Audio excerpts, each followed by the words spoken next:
Madame, Monsieur, bonsoir. Nous avons encore eu droit à de belles averses sur une bonne moitié nord du pays. Elles seront encore présentes cette nuit sur la façade ouest de l'Atlas ainsi que sur les plateaux du Phosphate. Quant à la matinée de demain, le ciel sera parsemé de nuages plus ou moins denses, nuages et pluies épars sur Tadla, les plateaux du Phosphate et les plaines à l'ouest de l'Atlas. Ciel grisonnant sur l'oriental, le reste du nord ainsi que sur le centre. Des flocons de neige d'attendus sur le Moyen Atlas, alors que le nord des provinces sud sera plutôt brumeux. Quant à l'après-midi, seule une masse nuageuse s'accroche encore sur les reliefs et le sud de l'oriental avec quelques gouttes de pluie. Ailleurs dans le nord, nuages blancs sans grande incidence, alors que la façade méditerranéenne, le centre et les provinces sud seront très ensoleillées.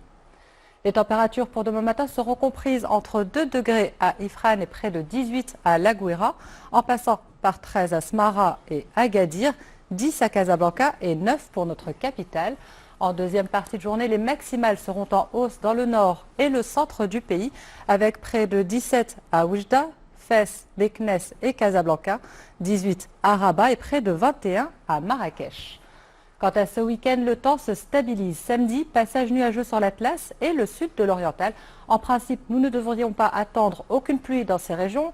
Ailleurs, ciel clair et température en hausse. Quant à dimanche, les nuages se densifient sur l'extrême nord, avec cette fois-ci une possibilité de quelques gouttes de pluie par endroit, alors que les températures continuent de se réchauffer doucement. Avant de vous quitter, faisons le point sur le dernier rapport émis par l'Organisation mondiale de la météorologie. Il se trouve que les 3 dernières années ont été sous l'influence d'un courant froid prénommé La Niña. L'effet de refroidissement de La Niña a freiné temporairement le réchauffement climatique mondial, même si les dernières années ont été les plus chaudes jamais enregistrées. Cependant, on observe dans les prochains mois l'arrivée d'un courant chaud, El Niño.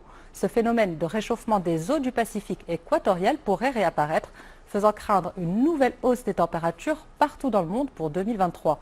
Bien que ce phénomène ne devrait toutefois pas arriver avant le mois de mai, les climatologues estiment que d'ici 2026, les températures sur notre planète atteindront de nouveaux records jamais égalés, au détriment des populations les plus fragilisées, ainsi qu'à la faune et la flore qui n'ont pas eu le temps de se prémunir face à ces changements.